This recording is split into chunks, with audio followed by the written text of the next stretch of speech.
Welcome to the first of a series of episodes on Qatsyr-Harvest. This will be followed by another long series on Lakat, gleaning. These two series are based upon the upcoming harvests. They are Shabuah, which is 7 sevens, and then Towrah, which is to herald. And so we're going to begin by presenting what I think is the most important of the 35 books that I have written on your behalf, freely offered at YAHOWAH.com for this particular, moment in time.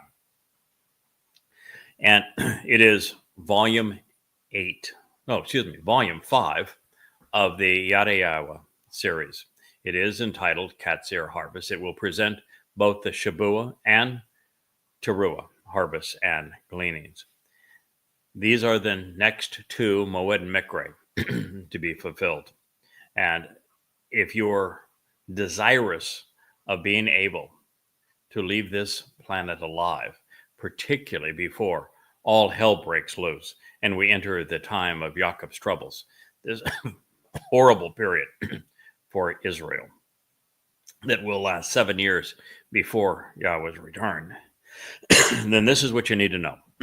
So we're going to talk about what I think is the most pertinent revelation of everything that we have discussed over the past 23 years for you right now. Chapter 1, Shabuah, 7 sevens, enriched and empowered. The fourth Mikre, invitation to be called out and meet, is known by many names. Excuse me, I've been dealing with a scratchy throat this last few weeks, and we are going to work our way through this and come out with a normal voice in the end of this. But this, which is the fourth of 7 Moed Mikre, which are invitations to be called out and meet our Maker. It is known by a variety of names. Shabuah is the name that Yahweh ascribes to it. It is called the Feast of Weeks, of 7 sevens, the promise of the Shabat. Now, it is indicative of a glorious harvest. This is a time for gathering in and celebrating that which is enriching and empowering, enabling and emancipating, especially enlightening. Shabuah is integral to Bikurim, firstborn children, just as Matzah overarches Pesach. These events flow one to the next and to the other. Also called Yomim Chaminsim, 50 days. This is the only Mikre that stands apart. Just as we witness when considering the menorah, Shabuah is that candle in the middle. You look at over my left shoulder, you'll see a stylized menorah, all lit up with colorful flames. That menorah, like all of them, has a center candle, and Shabuah represents the candle in the middle. It follows the 3 spring and precedes the 3 fall Mikre, invitations to be called out and meet. And therefore, its fulfillment was neither in the 80th Yobel year, which would be 4000 Yah, 33 CE on our pagan calendars, nor will it occur during the 120th Yobel year, which is in year 6000 Yah, 2033, upcoming here just 8.5 years from now. And rather than being fulfilled by the Messiah Dode, who fulfilled Pesach, Matzah, and Bikurim, the responsibility for the harvest of Shabuah falls to the king's herald, Yada, the third and final of the three Zeroah. 7 Shabbats is observed 7 weeks after firstborn children. That's on an annual basis. It is even presented in conjunction with it, making the two ingatherings irrevocably linked. And for the longest time, I said something which really still holds true, that Dode fulfilled the first 4 mikra. He actually did in a way, and that without him serving as the Passover lamb and carrying our guilt with him on his nefesh into Sheol on matzah, so that he could be the firstborn of firstborn children, Bokurim, Shavuot is not possible. Shavuot is only possible because of what Yahweh accomplished through Dode on these 3 days. He enabled all of this.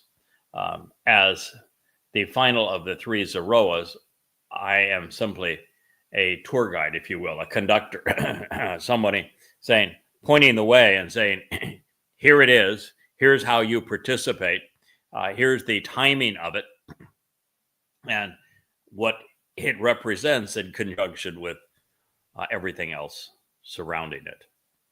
But it is Dode who deserves the credit for making it possible. 7 Shabbats is observed 7 weeks after, as I say, firstborn children. It is presented in conjunction with it, making these 2 ingatherings, because Bokurim is the first of 3 ingatherings. Bokurim is a barley harvest. It's the first crop to be prepared at the beginning of the year. Then Shavuot is of mature standing grain, and that grain is typically depicted as wheat as spring turns into summer. And then we have an olive harvest with Towrah, which is that final gleaning. So Shavuot does not exist without Bokurim. Just as I've said that Bokurim, firstborn children, is the result of Passover and unyeasted bread. Without us becoming immortal and perfect, we can't be adopted into Yahweh's family. So without them, there would be no children to bring home. Further, there is no reason for firstborn children without the benefits of the promise of 7, because it is on Pesach we become immortal. The doorway to life is open. On Matzah, Dode's soul carries our guilt into Sheol to deposit it there, so we are perfected. On Bokurim, we are adopted into the covenant family so long as we have capitalized appropriately on these first 2 Moed Mikra. And this prepares us for this final ingathering so that Yahweh can bring us home. But the timing of him bringing us home is what makes it so interesting.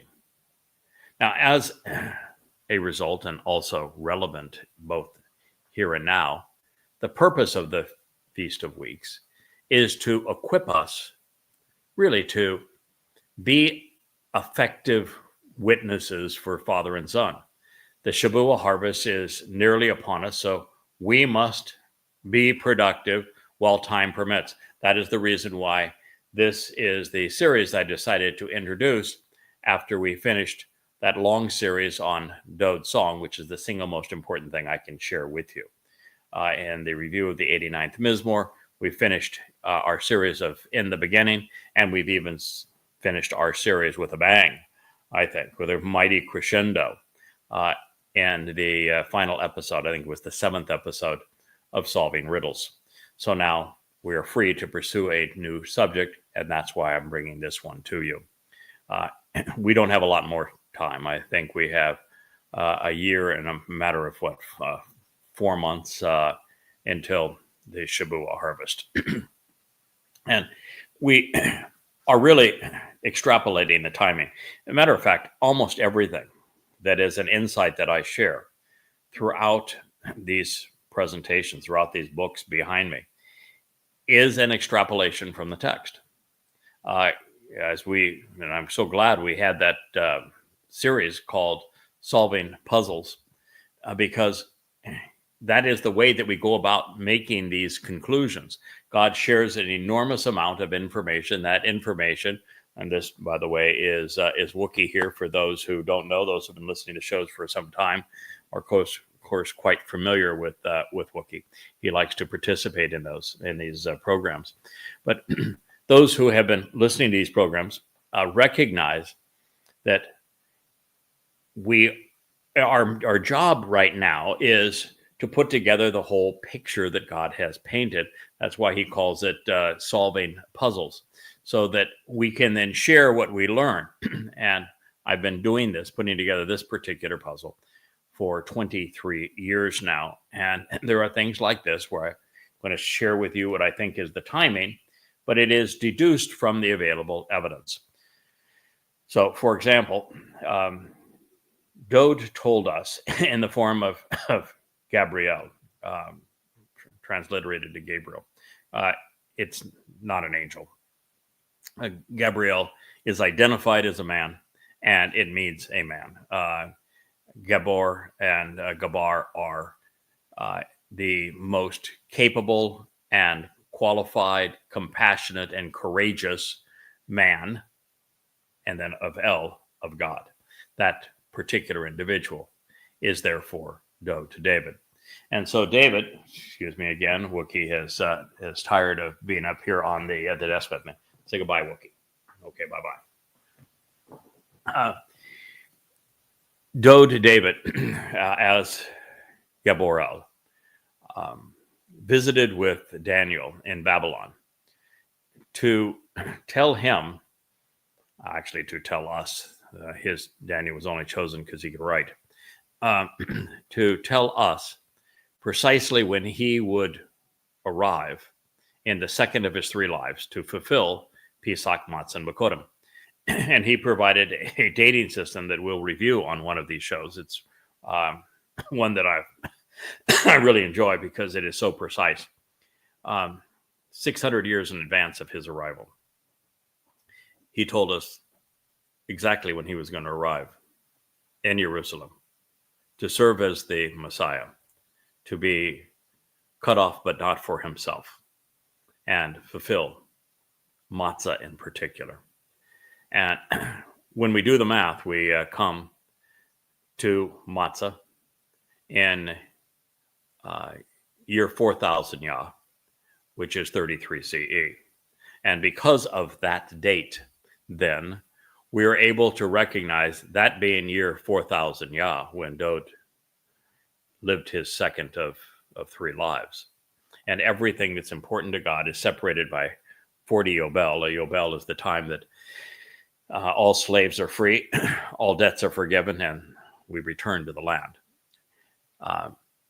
That there was exactly 40 Yobel between Abraham and Yishak, affirming the covenant relationship on Mount Moriah, where we are expressly told that Yahweh would provide the lamb.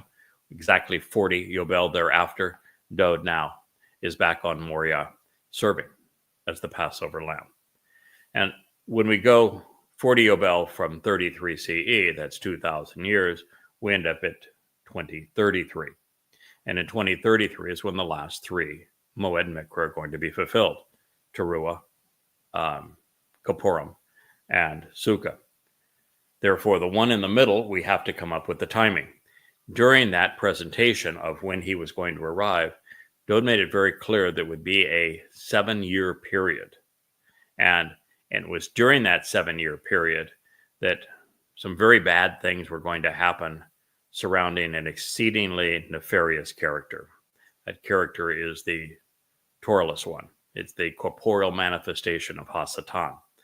And so since we know there would be a 7-year period prior to 2033, we can do the math and extrapolate and say, all right, the only one of the Moed Mikra of the harvest that stands apart is Shabuah. It therefore would be fulfilled at the beginning of what is now the time of Jacob's troubles, these 7 years before Yahweh returns. That is the deduction that I made from the available evidence.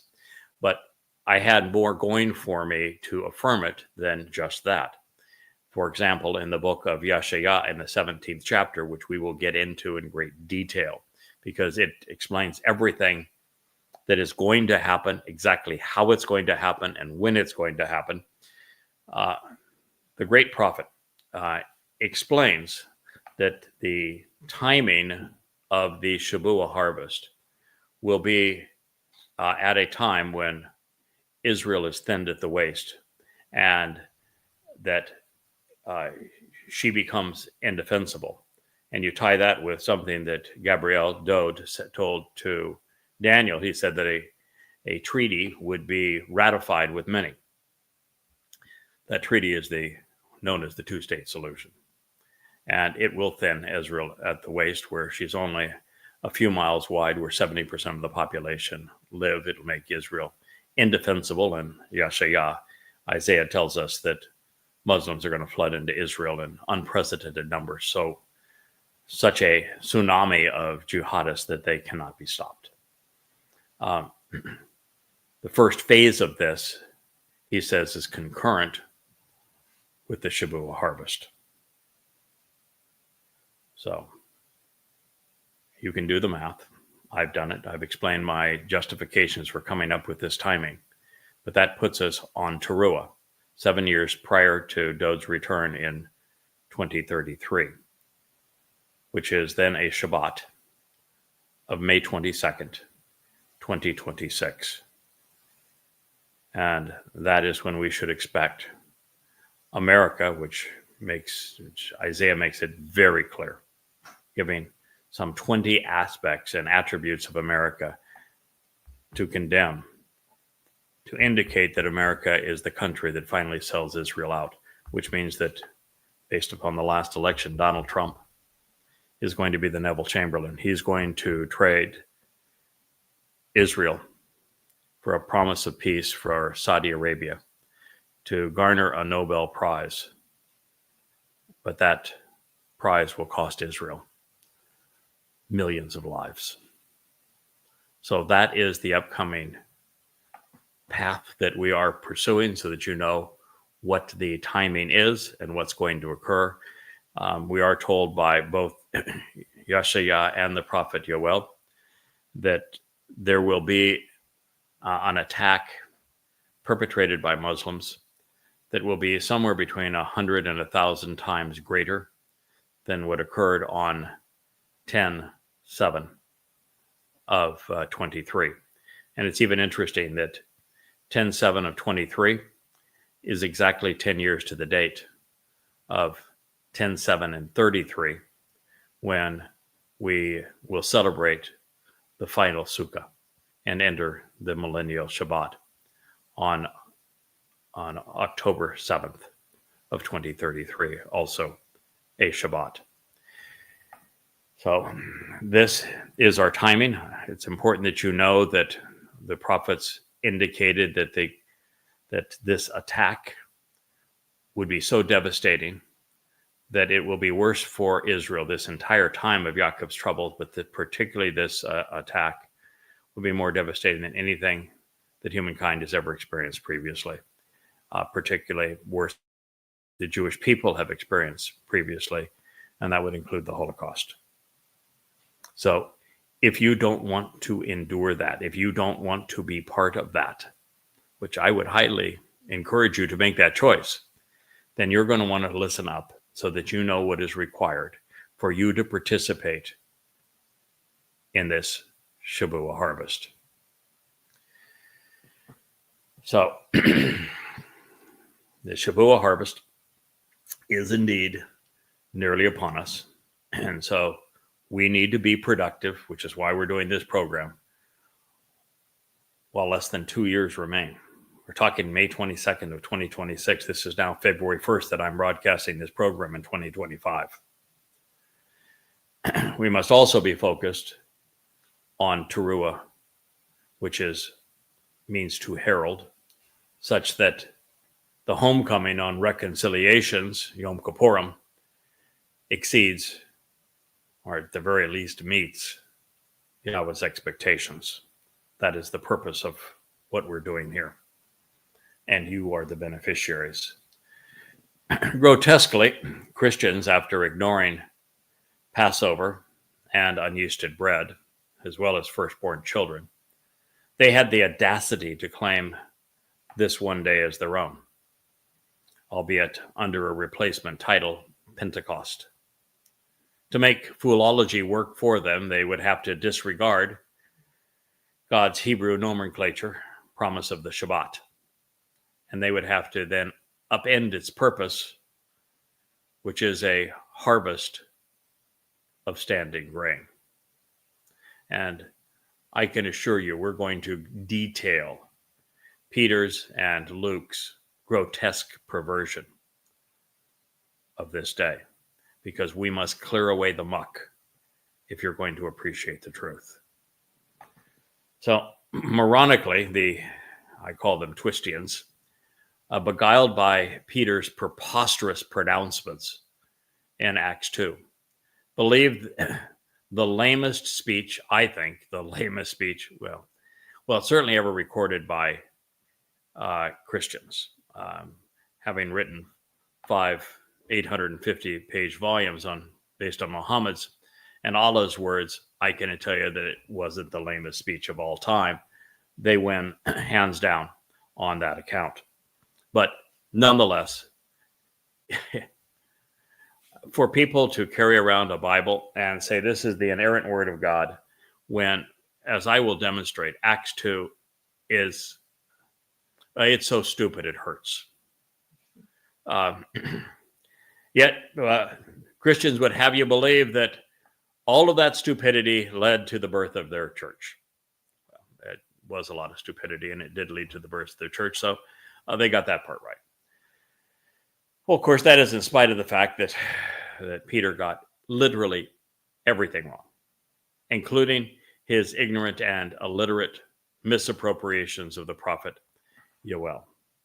In the process of making a complete arse of himself, or fool, should you be offended my characterization of Saint Peter as an arse, he claimed that the fulfillment of Shavuot under a replacement name 2 millennia prematurely, 1993 years to be exact. And he did so on behalf of some babblers that Yahweh would view as filthy foreigners and foes.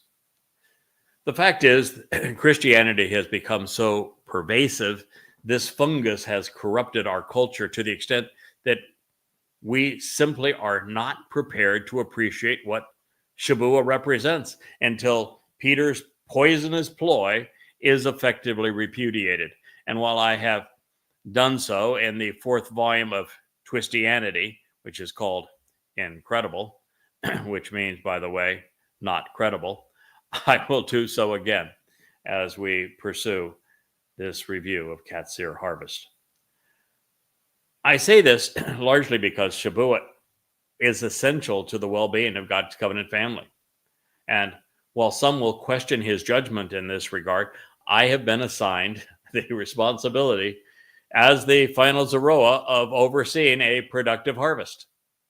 There's a lot of people that would like to push me aside and take credit, but that was God's decision. And if you don't like it, go ahead and argue with him. See if he cares. Well, and so if we just get down to reality, based upon what we can glean from the Torah and the prophets, we are anticipating fulfillment of 7 sevens, as I've shared with you.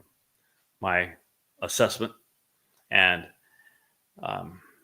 lots of ways to corroborate this, but we'll be on the Shabat of May 22nd of 2026.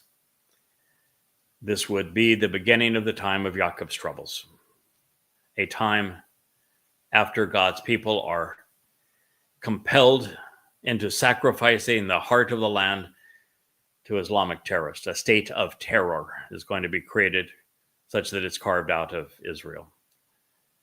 The nation will be plunged into an unwinnable war. against Islamic savages. And as we learned on 10/7 of 23, first of all, a year before that attack, I was doing a program on Blog Talk Radio, an audio program, based on something that I had written into one of my books. And I'd come to the realization that Israel was going to be attacked this way, that there would be an aerial bombardment to provide cover, and then jihadists would infiltrate smaller communities and abduct and rape and torture and murder the Jews within those communities, and that the IDF would be ill-prepared to stop them, which is precisely what occurred. And now, having read the prophets, I'm here to tell you that it's going to happen again, that this next time it's going to be between 100 and 1,000 times worse in terms of the number of jihadists, and that the aerial bombardments will also be in the range of 100-fold greater. The aerial bombardments will be mostly of Israel's high population areas. It will overwhelm the Iron Dome such that it is unable to keep up. In fact, it's just a losing proposition for Israel, because many of the rockets cost hundreds of dollars and the interceptors are $100,000. So it will not be possible for Israel to defend its cities. They'll be ablaze. And because so many more jihadists will infiltrate so many towns and communities, they will not be defensible. And as we found out the last time, the IDF is just not prepared to deal with a jihadi war. Even when the IDF finally went into Gaza a month after the attack, first of all, it took them 12 hours to respond to the attack this day. The Muslims breached the most high-tech security fence in the world. And yet Israel's IDF was inactive for 8 to 12 hours. They didn't get a single Apache gunship airborne. They didn't seal off that border so that those who had been abducted could not be returned or taken back to Gaza. It was a total disgrace by the IDF. Even though I'd predicted this and others had predicted it as well. But this next time, the IDF again will be overwhelmed. The IDF is not set up to wage this kind of war. Should Egypt's Air Force come against them, Jordanian's Air Force, should the Iranian, should militaries come attack them, Israel would prevail. The IDF is that much better than their foes that outnumber them 100 to 1. But then if you look at what Israel did in Gaza on 10/7 of 23, I wrote a very long letter, my open letter to Israel. It's now presented in the first volume of Goddamn Religion. And it's also presented on my Yada Yahowah website. It's also part of a 2-part program in the YAHOWAH blog that I have done within the last month. What I said is that if Israel does go into Gaza, of course they did, that it will be counterproductive. Not only will Israel turn the world against Jews by doing so, but that Israel will end up manufacturing more Islamic terrorists than they kill. And at this point, I've been proven correct. And there's no denying it. That after killing nearly 20,000 jihadists, there are some 60,000 jihadists in Gaza. It wasn't not only impossible, Israel was lashing out at symptoms as opposed to the real cause. The real cause of the problem was Islam. That will continue to be the problem. And so this is what awaits Israel. And this attack will occur within no more than a year to a year and a half of May of 2026. Perhaps as early as June of 2027 would be my best estimate, should we have an accurate rendering of what Dode conveyed to Daniel. So it's important that you listen to what I have to say. I want you to be part of this harvest.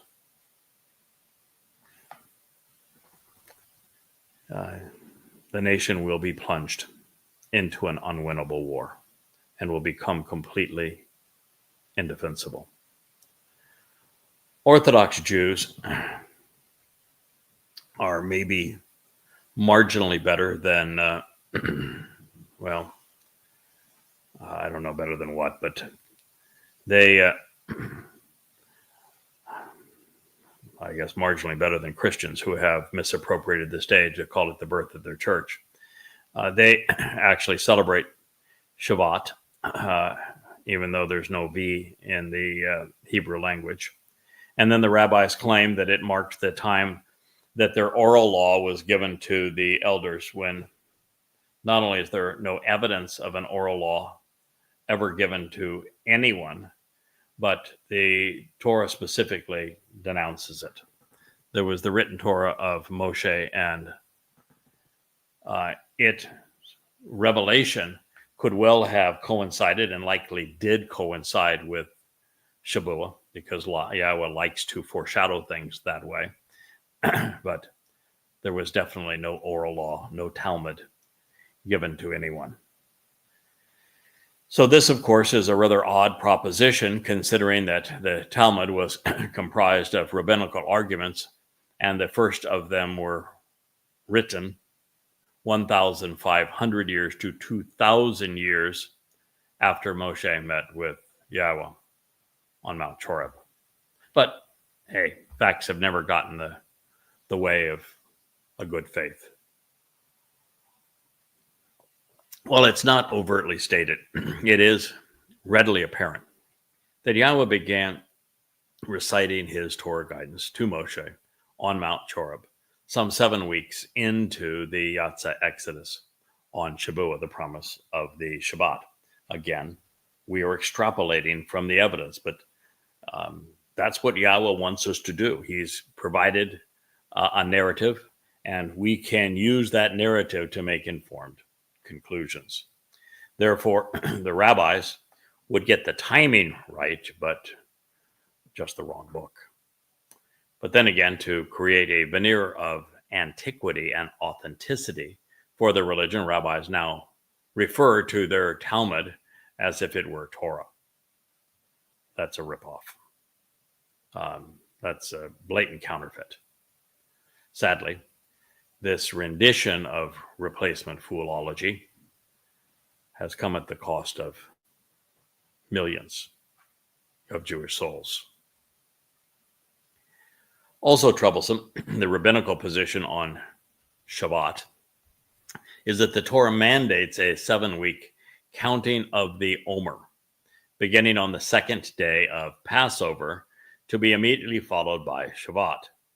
Now, the problem with that is that the rabbis, of course, have turned Passover into a 7-day celebration, when Passover is just the first day of Matzah.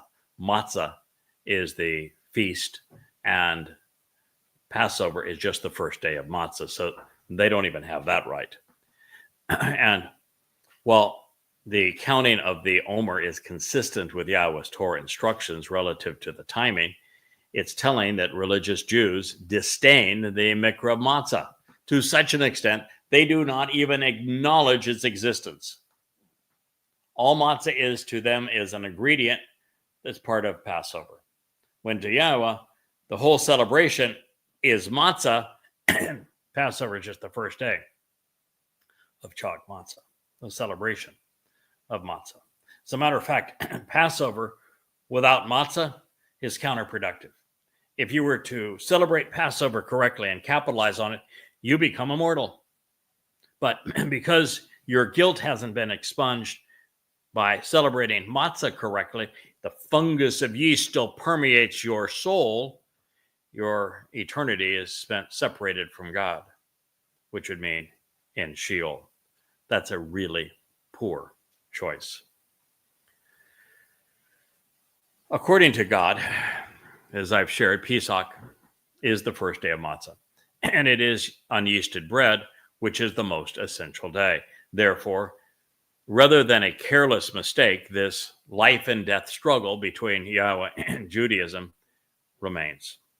By failing to acknowledge matzah, religious Jews have eliminated the means to perfection and therefore to salvation. Perfection is one of the conditions of the covenant. You have to walk to Yahweh and be perfected. This occurs on matzah. So while it is Yahweh's intent to remove the guilt of religion during matzah as a result of what his son achieved carrying our guilt into Sheol, rabbis would rather remove Yahweh from their lives and discredit Dode than accept the truth and live forever.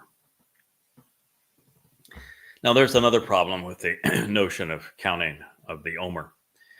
And as we will discover in a moment, when we explore the Torah's teaching on the Mikra invitation, the Omer represent the bundled grain gathered and ready for transport, which is part of ha-tanufah, the uplifting wave offering of tamim, of the perfected.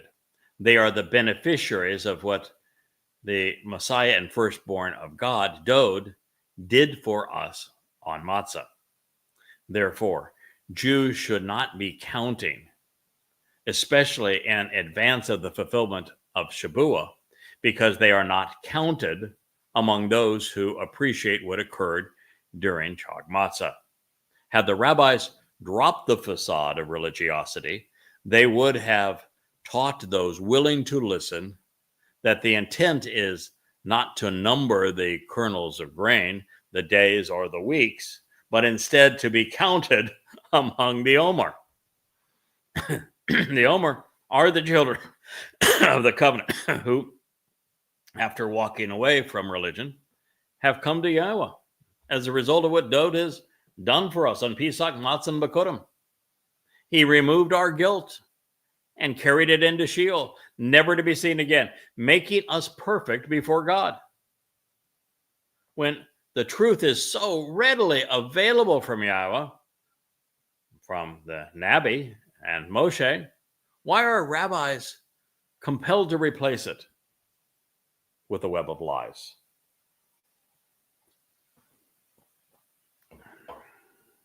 The rabbinical indifference towards Chag Shabuah is evident, and the fact that it is the only feast for which they have not ordained a bevy of laws. Instead, they observe it by doing what Yahweh never requests, with prayers. It's correct. Yahweh never once asks us to pray. The reason is Yahweh would prefer us to listen. To this, they add reciting Kiddush, that is a blessing over wine for satisfaction. They read a Piyut poem, the favorite of which is Adon Olam, Eternal Lord, an ode to Ha-Satan, therefore. Obviously missing the point, they refer to this liturgy as the master of the world and the sovereign of the universe, when the purpose of Shabuah is to elevate us, not God. Nevertheless, the little ditty dates to sometime between the 11th and 14th century CE in Spain. After all, what better way to celebrate the Israeli experience with Yahweh than to have it written by those in the diaspora in the land of the Inquisition, by those who do not know him and who were insistent on erasing his name. As would be expected, there is no mention of Yahweh in the religious prose. Also, the rabbinic master has no second, is without division or ally. This too is strange, considering that Yahweh said that he would not only work with the Malaka, if you will, the spiritual counselor's contribution throughout the Mikre.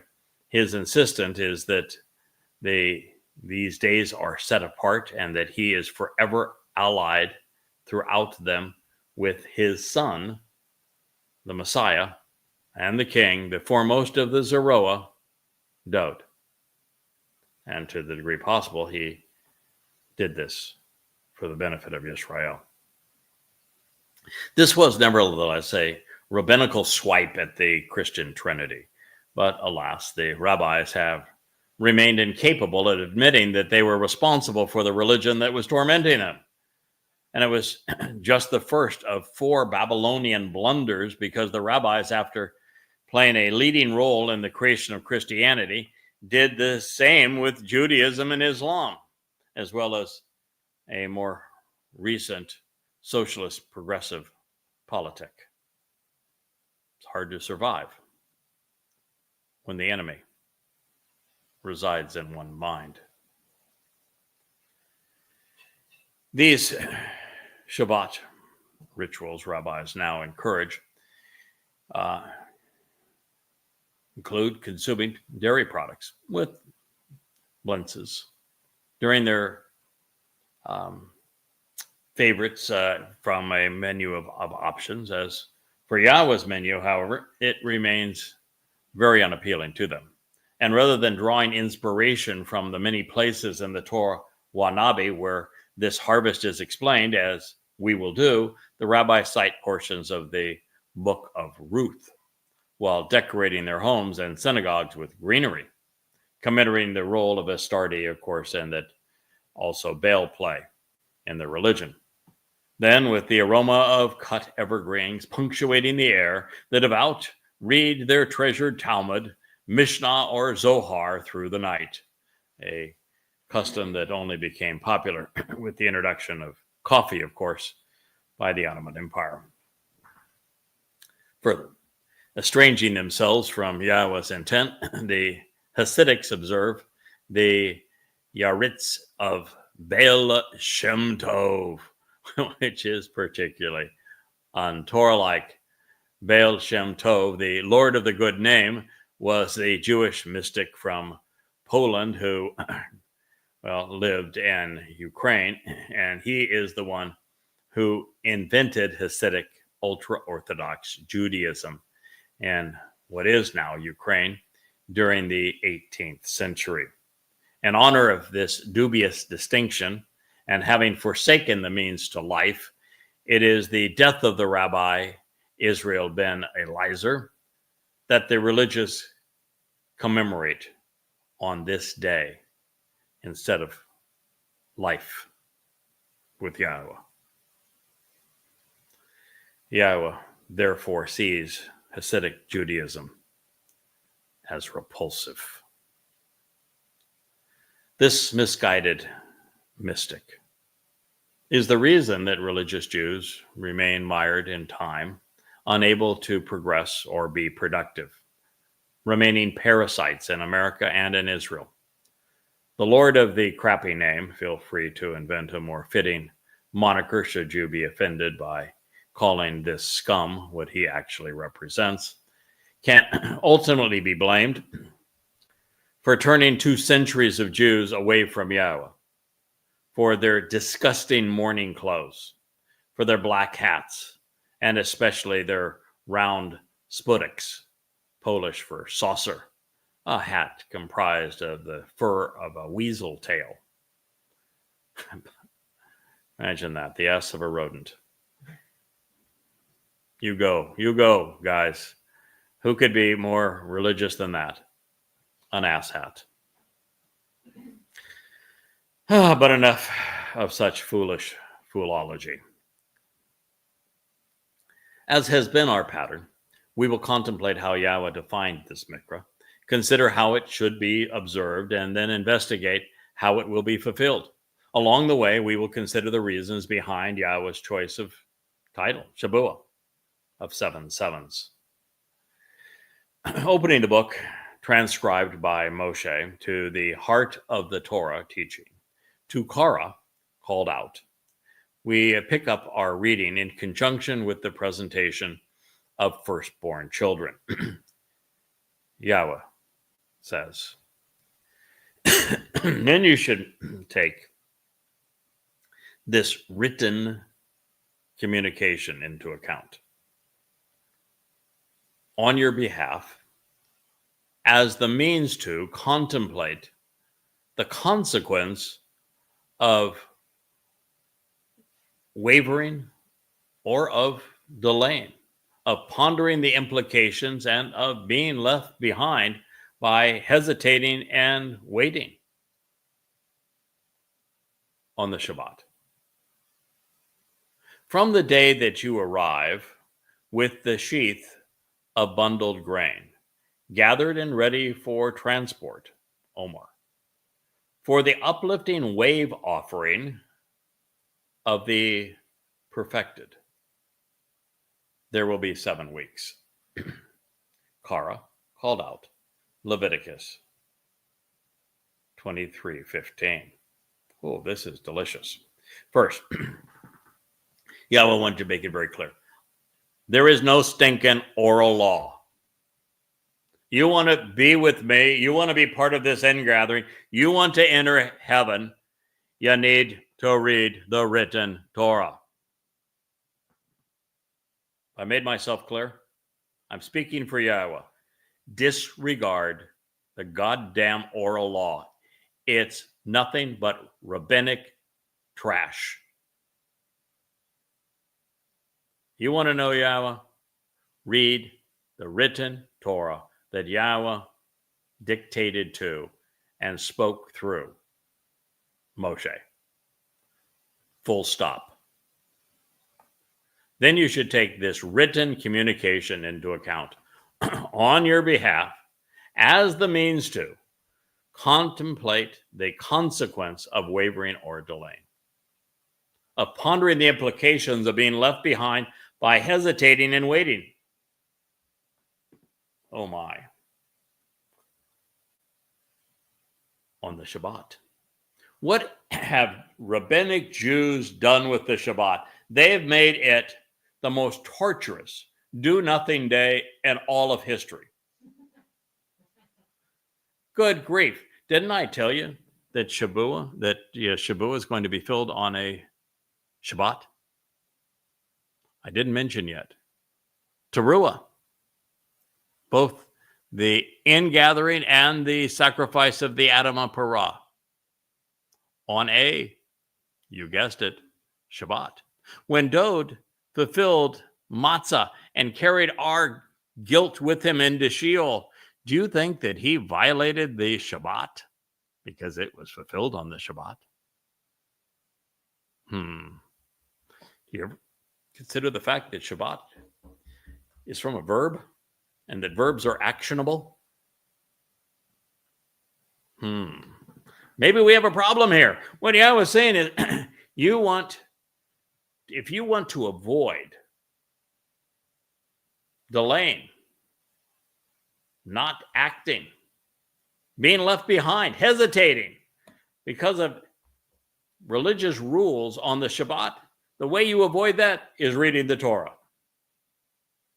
The Shabbat is not do-nothing day. Hey, well, it's no longer the Shabbat. The sun has set on this Saturday. But we began this program very close to the time of the setting sun. It is our practice to celebrate our relationship with Yahweh on this day. That is the purpose of this day. And God just said, yeah, if you don't read my Torah, my written Torah, you're going to be left behind on the Shabbat. May I remind you again? When is the Qatsyr-Harvest in 2026? Begins on a Friday evening and it concludes on a Saturday, just as does the Towrah harvest in 2033, just as does the celebration of the millennial Shabbat of Sukkah.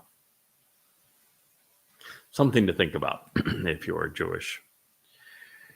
From the day that you arrive with the sheath of bundled grain, gathered and ready for transport, the Omar, for the uplifting wave offering of the perfected. So, grain is one of Yahweh's favorite metaphors.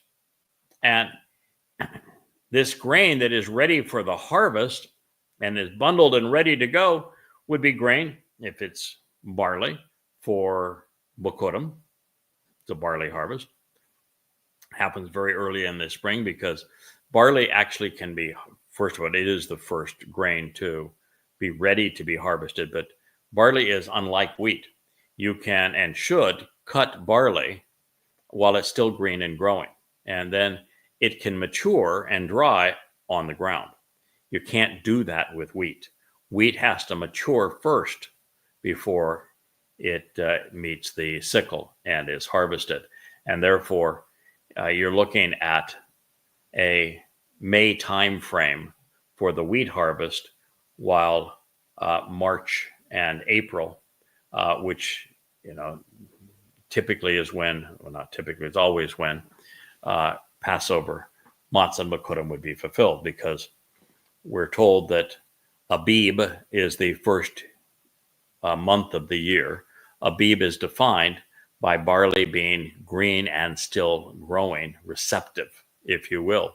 And that occurs within the new reflected light on the moon's surface closest to the vernal equinox each year. And so that's how you time these two events, and they're separated by 50 days.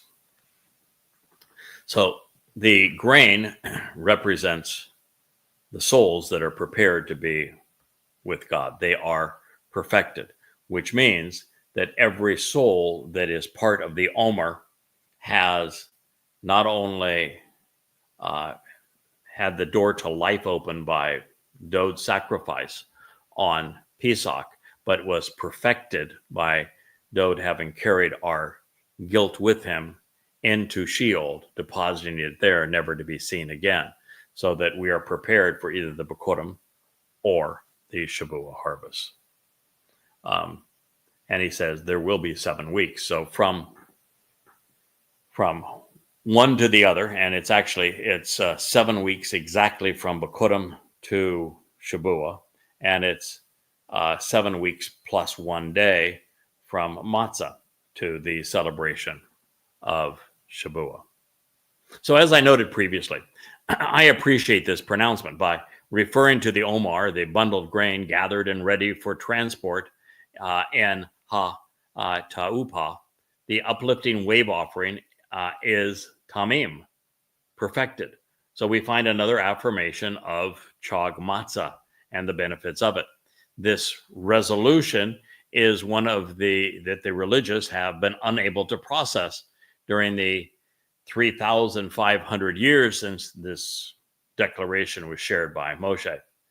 Matzah, which precedes Bokurim, was conceived and fulfilled to remove the political, religious, and cultural guilt of the covenant family.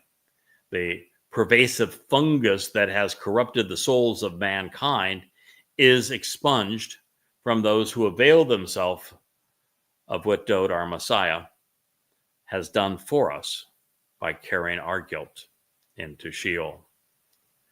Now, these are the Beni of the Berith, who, after walking away from the corrosive and controlling institutions of man, have walked to Yahowah by way of what Dod has done for us on Pesach and Matzah. By removing our guilt and depositing it in Sheol, never to be seen again, the Zeroah made us perfect before God.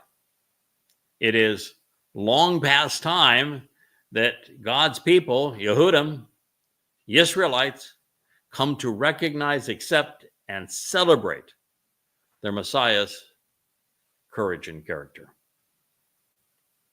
his compassion for his people. Now, the timing was important, as it is throughout the Torah. God asked us to count accurately and reckon 7 weeks from the day after the Shabbat observance of unyeasted bread. This would place the timing 49 days after the wave offering during firstborn children. Now, not any day would do. We are not authorized to change the timing of God's feast to another of our own choosing. Yahweh has established a moed, a eternal witness to the annual appointment. The occasion of this Chag feast is based upon a very well-defined, repetitive pattern. Even if he does not expect much from us, there's always a reason for Yahweh's precision. 7 Shabbats. And this is interesting, of course, because Shabuah is 7 Shabbats. And how many years did I tell you that Shabuah precedes Dod's return in 2033? 7. So 7 Shabbats from the day after the special Shabbat observance of Matzah represents 50 days. Now, this annual pattern of 7 sevens plus 1 is repeated in Yahweh's presentation of the redemptive year called a Yobel by God, but errantly known as a Jubilee. Every 50 years, according to Yahweh's Yobel instructions, all debts must be forgiven. Our debts are forgiven. Actually, our debts no longer exist. They're wiped out, expunged, because Dod took them into Sheol, never to be seen again. So not only are debts gone, but all captives are freed. That's Yahweh's idea. He wants us emancipated. He is the one who removed his children from the tyranny and the abuse of slavery in Mitzrayim. He wants us to be free from religion and from politics, the things that typically enslave humans. And even the land is returned so that it can be shared among the family. It is not a coincidence in purpose or with regard to the timing, but instead is further evidence of Yahweh's plan. All of these important fulfillments occur not only on Yobel years, but on 40 Yobel years. 40 times 50 is 2,000 years. It's exactly 2,000 years from the timing that Adam and Chawah were booted from the garden to the time that Abraham and Yishak formed the dress rehearsal to affirm the covenant so that we could be readmitted. And it was exactly 40 Yobel, or 2,000 years from that date to the time that Dod fulfilled Pesach, Matzah, and Bakorim in 33 CE. And it's exactly 40 Yobel, or 2,000 years from 33 CE to 2033, when Dod will return as king and anoint the mercy seat of the Ark of the Covenant in accordance with the Torah on Yom Kippurim, the 2nd of October, 6:22 p.m. as the sun sets in Jerusalem, 2033. So this is God's plan. You now know it. You now understand the connections and conclusions that can be made and drawn as a result of this. Now, as we shall soon discover, 7 sevens exist to emphasize all of the truths inherent in the Shabbat, which is why the word appears twice in this opening stanza. This is a time to celebrate what Yahweh has promised and what he has accomplished with his Son on our behalf.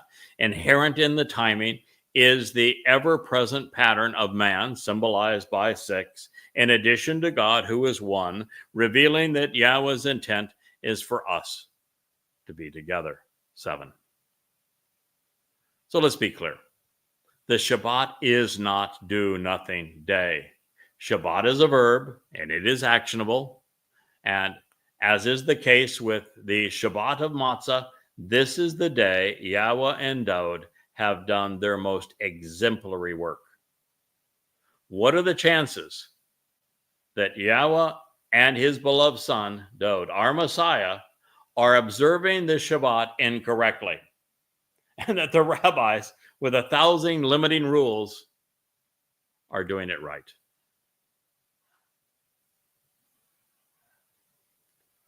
Along these lines, Shavuot provides a perspective from which to view the stage upon which the most significant fulfillments of God's plan are unfurled.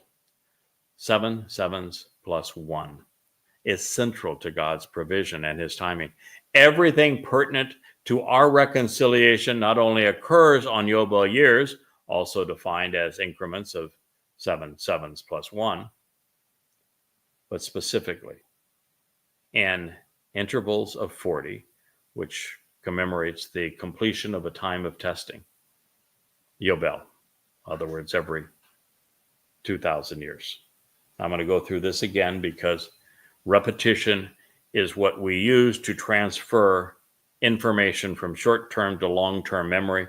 Once it's filed in the long-term memory, we can make other connections to go from knowing and remembering to understanding. Adam and Chawah's expulsion from Gan Eden occurred in 3968 BCE, year 0. 40 Yobel from that moment takes us to 1968 BCE, which is the time that Abraham and Yishak affirmed their commitment to the covenant with Yahweh on Mount Moriah. This would foreshadow what would occur on Pesach in the exact same location, exactly 40 Yobel later. It would be then that we would witness Father offering his Son on Passover as the Lamb on the Yobel year of 4,000 Yah, which is 33 CE, just as Gaborel Dode explained would occur in his presentation to Daniel in Babylon 600 plus years earlier. At this time, after offering his bashar, his corporal body that speaks volumes to us, on Pesach, Dode would fulfill matzah, during which his nefesh soul carried our guilt into Sheol, depositing it there. The following day, on Bakurim, Dode's nefesh and Yahweh's ruach were reunited, and the Messiah came home. This is God's story. This is how it was fulfilled. This is what they're offering to us. Now, moving forward, 40 Yobel, from the time that Dode fulfilled the first 3 Moed Mikre in 33 CE, brings us to, do the math, 2,000 plus 33 is 2033. 2033 is year 6,000 Yah, because 33 was year 4,000 Yah, because 1968 BCE was year 2,000 Yah, because 3968 was year 0 Yah. Get the picture?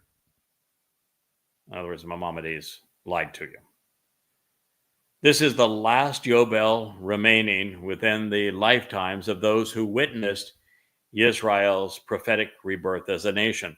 Therefore, since God is consistent, we should expect the fulfillment of the last 3 Mikre, those being the herald, reconciliations, and shelters, to occur in 2033. This timing reflects on the conclusion of the 6 millennia, 6 days, of man's toil outside the Garden of Eden, followed by a 7th day celebration where we reflect on our relationship with God back in the garden, beginning on Sukkah. The concluding epoch is known as the Millennial Shabbat, where the earth will be like Eden.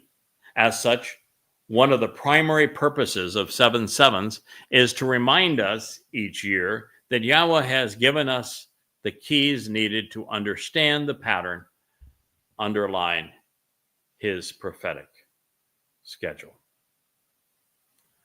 Well, this perspective on timing is valuable. It is not the most relevant aspect of Yahweh's introductory statement regarding 7 Shabbats. More than anything, God wants us to shafar, accurately relate to the fact that without Pesach, Matzah, and Bikurim, there is no Shavuot, Qatsyr. One thing follows the others. 50 days is one step along the path, not the intersection of spokes on a wheel. The wave offering associated with firstborn children, Bikurim, whereby the newly born spiritual children of God, if you will, are lifted up, is tangibly manifest during 7 Shabbats, as the 2 loaves of bread are raised up to God. And on Shavuot, like Bikurim, souls are enriched. They're empowered by the set-apart spirit. So you get a double enrichment, a double empowerment, another opportunity for enlightenment and emancipation. And of course, all of this enrichment and enlightenment and empowerment and enablement enables God's children to be more effective witnesses and to be also comfortable in his presence. As a result, the Mikra of Shavuot brings these things to those who have accepted the conditions of the covenant while celebrating our relationship with God. And none of this would be possible without the specific benefits conferred through Passover and unyeasted bread, yielding in firstborn children. Collectively, this is a cohesive plan. These days prepare and equip us to enter and to enjoy God's testimony and company. Now, beyond this, there would be a purpose.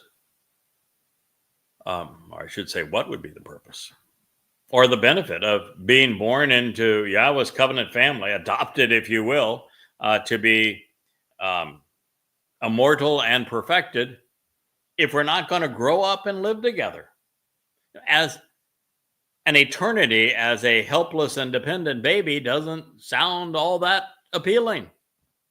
So we'll end this as part 1 of our series on the Qatsyr-Harvest with this statement from Yahweh. Meanwhile, into perpetuity and forevermore. The evidence is provided within the enduring and restoring testimony to contemplate the consequence of wavering and delaying so as to be left behind on the 7th Shabbat. You can explain the written accounting of 50 days. Then, with the renewing and restoring gift of the sacrificial offering, you can approach and present oneself to be near Yahweh. Korah called out Leviticus 23:16. I'm going to start on this, and we'll pick this up again in our second episode. But once again, we're told that this standard by God is eternal, forevermore, into perpetuity. If you want to live forever, this is the way. And the evidence has been conveyed through the restoring witness and by way of God's eternal testimony. And it is for you to contemplate the consequence of delaying, of wavering, of being left behind. I'm here to tell you, it's time to make this choice. It's time to be reacquainted with Yahweh's name, to restore your relationship with your Messiah and the Son of God, your shepherd and king, Dode. It's time to return home by way of the Torah. Stop wavering. Stop with this do-nothing day. Celebrate your relationship with Yahweh. No more wavering, no more delaying, so you won't be left behind on the 7th Shabbat. Again, as a dig against the oral law, Yahweh says you can explain the written accounting of 50 days. Then, with the renewing and restoring gift, Chadash. Chadash is the very term that Yahweh uses when he explains that the covenant with Yehudah and with Yisrael is going to be renewed and restored. That's going to occur on Yom Kippurim when Dod returns and anoints the mercy seat of the Ark of the Covenant. This is why it's called the homecoming and the family reunion. So we're moving towards the renewal and the restoration of the covenant. In this case, we're benefiting from the renewing and restoring gift of the sacrificial offering. The sacrificial offering in this case is Dod serving as the Pesach Gael, and then his sacrifice by being willing to carry our guilt on his soul into Sheol to deposit it there. And all of this is done so that we can approach Yahweh. Powerful statement, isn't it? This is Kara, called out. Leviticus 23:16. And this is where we will recommence in our second episode of Qatsyr-Harvest. I thank you for listening. I appreciate you inviting me into your home. May Yahweh bless. This has been the Yahweh blog, and I am your host, Craig Winn.